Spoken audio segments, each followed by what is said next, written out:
I was that good without scrimming. I played eights. Hell. I was known as an eights kid. Like, think about that. Like, now I honestly believe like you can scrim, like as long as you go hard, like in scrims. Like if you actually give it your all in scrims every day, you don't need to play anything like extra, in my opinion. If Mhm. you're going completely 100%. So that's how important scrims are. So like I was that good by not scrimming and just hopping on for eights after like the actual players team scrimmed and then would play eights. You know what I'm saying? So it was basically just starting to scrim. And I never played anything as a team. I've never grown up playing sports. Like I had to like Learn it all, learn yeah. that. I had to learn how to like I had to understand being a teammate. Like I had to learn Mm, that. mm. So yeah, What do you I feel when like you that's what made me better.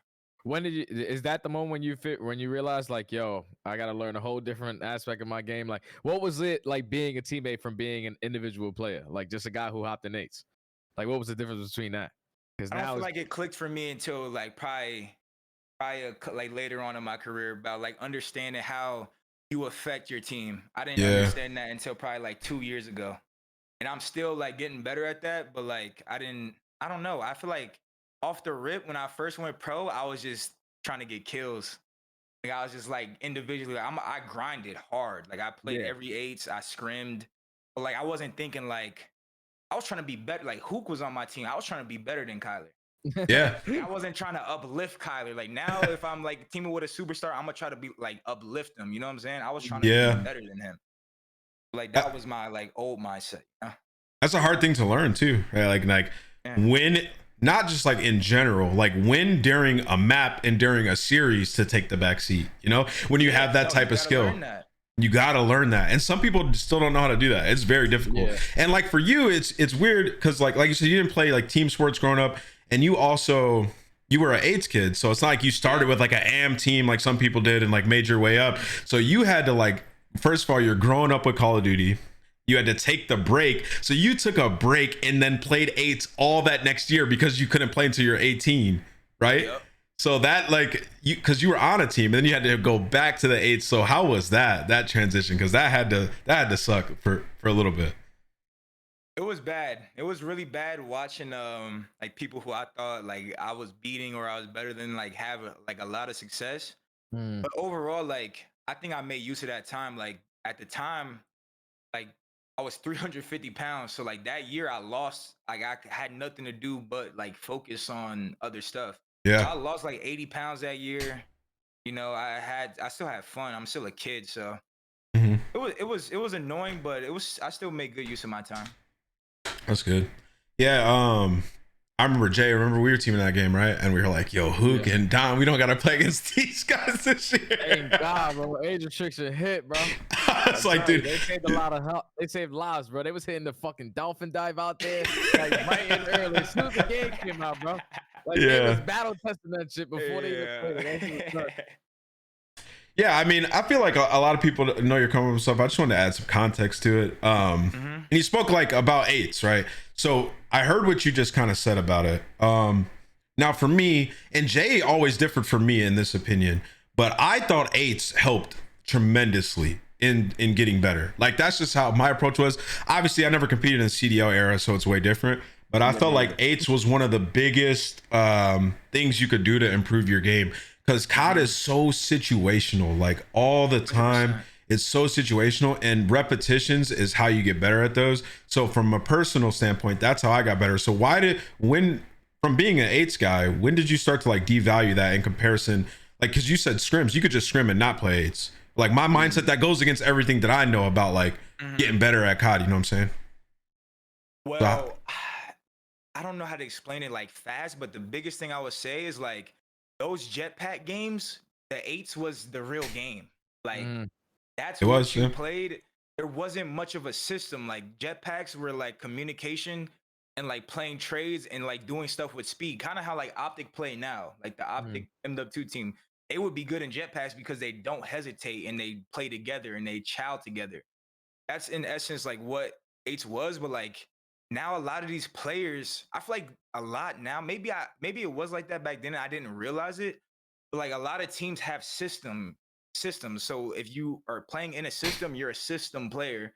So then now you're playing eights. like for example, like until recently, I didn't touch the hard point. So then I go play eights, and then I'm playing with a whole team of people that don't touch the hard point, and then now no one's in the hard point, and we're just losing. You know what I'm saying? So it's like Yeah. fake practice. That's just an example. Like it's a lot of like teams have systems and like play styles now. Whereas like I feel like when I first like became a pro, like it wasn't as like developed. Like it was just everyone played the same and like these were the players. Maybe it was like that and I just didn't see it like that, but that's what I feel like is different now. People are doing like so much research, so much Mhm. conversation about plays where I feel like as in AW, I just hopped on and played. Like we just Yeah.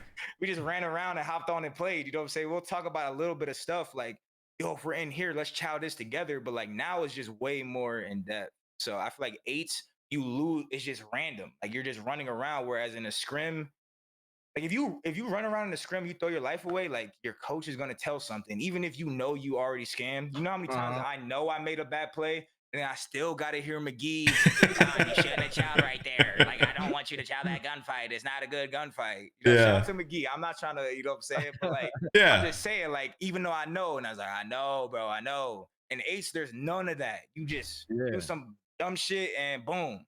You know And what I'm Mhm. saying? So that's why I agree with you, Don. Like that's why me and Ant's take on this is completely different because I believe that eights build bad tendencies. Like you learn some things that work in eights obviously don't work in team scrims. Like a guy that you could probably learn to play his play style, but like yeah, learning to play his play style when he's playing with his team is completely different because yeah, he's probably going for that same child, but this time he's got a guy watching over him. So it's yep, completely different. You're probably thinking that one-on-one gunfight is just like eights, and it's not. So I think like people who play eights, all right, it's good to get reps in, especially if you're one of the worst ones in the league. Yeah, you got to play the game.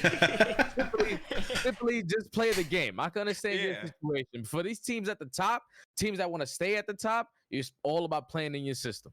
In Yep. my opinion. But back in the I day, agree. though, like in our era, though, like eights were extremely beneficial because everybody's yeah. role on the map was like the same. Like in a jetpack Yeah. game, you all did the Yeah. same stuff. And then, like Yeah. for example, like IW, if you had an NV4, it's like you're gonna go to that spot anyways. And there was only one on the team, so even in eights, like that guy was playing similar to what your main AR would do. So it's a lot different.